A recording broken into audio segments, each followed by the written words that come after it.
అందరికీ నమస్కారం. ఈరోజు మనం ఒక పెద్ద మెడికల్ మిస్టరీని డీకోడ్ చేయబోతున్నాం. వీడియో అంతటా టాప్ లెఫ్ట్, టాప్ రైట్లో అమీర్పేట్లోని doctor Gangadhar physiotherapy and rehabilitation centre వారి డీటెయిల్స్ కనిపిస్తూ ఉంటాయి, గమనించండి. సరే, అసలు విషయానికొద్దాం. ఎప్పుడైనా మన బాడీలో ఒకదానికొకటి అస్సలు సంబంధం లేని వింత సమస్యలు ఒకేసారి వస్తున్నాయని అనిపించిందా? అదొక పెద్ద పజిల్లాగా అనిపిస్తుంది కదూ. ఈరోజు ఆ పజిల్ని పూర్తిగా ఛేదిద్దాం. సరే, ఇక ఏమాత్రం లేట్ చేయకుండా అసలు విషయంలోకి వెళ్ళిపోదాం. ఒక్కసారి ఆలోచించండి. బ్రెయిన్ ఫాగ్ అంటే బుర్రం ముద్దుబారినట్టవడం, చర్మంపై దద్దుర్లు రావడం, హఠాత్తుగా గుండె వేగంగా దడదడ కొట్టుకోవడం, వీటన్నిటికీ ఏమైనా కనెక్షన్ ఉందంటారా? వినడానికివి ఇక్కడికక్కడా సంబంధం లేని సమస్యల్లా అనిపిస్తాయి కదా. ఇలా ఒకేసారి ఇన్ని రకాల ఇబ్బందులు పడుతుంటే అసలు నా శరీరంలో ఏం జరుగుతోంది అని ఎవరికైనా పిచ్చెక్కడం ఖాయం. ఈ మ్యాప్ చూస్తే మనకు అసలు విషయం చాలా అద్భుతంగా అర్థమవుతోంది. మన బాడీలో కనిపించే ఈ విసుగు పుట్టించే క్లూలన్నీ కలిపితే అవి ఒకే ఒక విలన్ వైపు వేలెత్తు చూపుతున్నాయి. అదే హిస్టామిన్ ఇంటాలరెన్స్.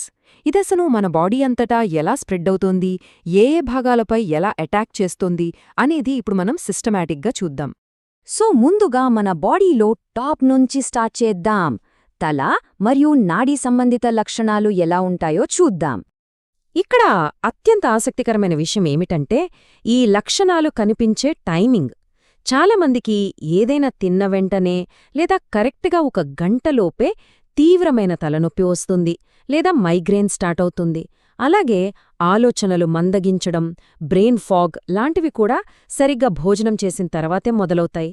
మనం తినే ఫుడ్కి మన బ్రెయిన్ ఫంక్షన్కి ఎంత డైరెక్ట్ లింక్ ఉందో ఇక్కడ మనకి చాలా స్పష్టంగా అర్థమవుతోంది కదా. ఇప్పుడు తలకాయ దగ్గర్నుంచి కొంచెం కిందకొద్దాం.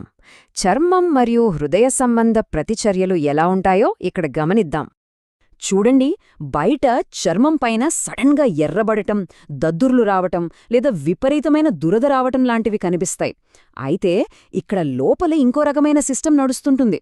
మనం వైన్ తాగినా లేదా పులియబెట్టిన ఆహారాలు తిన్నా సరే హఠాత్తుగా గుండె రేసుగుర్రంలా వేగంగా కొట్టుకోవటం మొదలవుతుంది. బయట కనిపించే చర్మ సమస్యలకి లోపల జరిగే ఈ గుండెదడికి మధ్య ఉన్న అస్సలు లింక్ ఈ హిస్టమిన్ అన్నమాట. ఇక్కడి నుంచి ఇదెలా బిల్డవుతుందో చూద్దాం. ఒకే ప్రాబ్లం వేర్వేరు ఆహారాల వల్ల ఎలా రియాక్ట్ అవుతుందో ఇక్కడ పోల్చి చూడండి. మనమిందాక చెప్పుకున్నట్లు వైన్ లేదా పులియబెట్టిన ఫుడ్స్ తీసుకున్నప్పుడు గుండె వేగంగా కొట్టుకుంటుంది.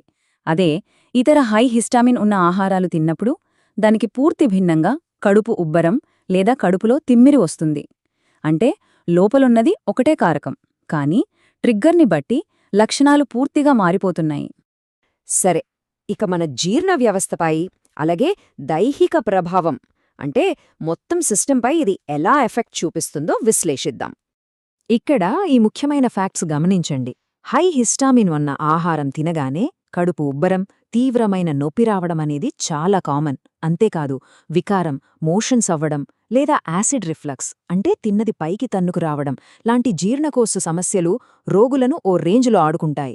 ఇది జస్టేదో చిన్న అజీర్తి సమస్య కాదు, డైలీ లైఫ్ని కుంగదీసే ఒక కఠినమైన వాస్తవం. కాబట్టి ఇక్కడ అత్యంత కీలకమైన పాయింట్ ఏంటంటే దీనివల్ల మనుషుల జీవనశైలి ఎంతగా దెబ్బతింటుందనేది. రోజులు గడిచే కొద్దీ అసలు ధైర్యంగా ఏం తినగలను అనే భయం పట్టుకుంటుంది. బాడీకి పడే సురక్షితమైన ఆహారాల లిస్టు రోజురోజుకు తగ్గిపోతూ ఉంటుంది. ఈ డయట్ రెస్ట్రిక్షన్స్ వల్ల వాళ్లు మెంటల్గా, ఫిజికల్గా బాగా ఎగ్జాస్ట్ అయిపోతారు. ముగింపుకొచ్చే ముందు ఒకసారి సీరియస్గా ఆలోచిద్దాం.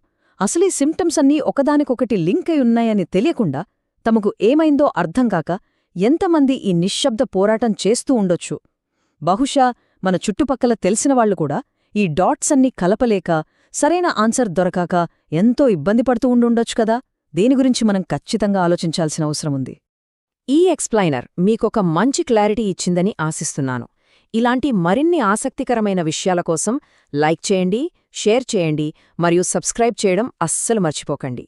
అప్డేట్స్ కోసం ఆ బెల్ ఐకాన్ గట్టిగా నొక్కేయండి. అలాగే మీకు ఎలాంటి ఫిజికల్ థెరపీ లేదా అత్యవసర నొప్పి నివారణ చికిత్సలు కావాలన్నా మా doctor Gangadhar physiotherapy and rehabilitation సెంటర్ని తప్పక సందర్శించండి. మళ్ళీ ఇంకో అద్భుతమైన విశ్లేషణతో కలుద్దాం. థాంక్యూ.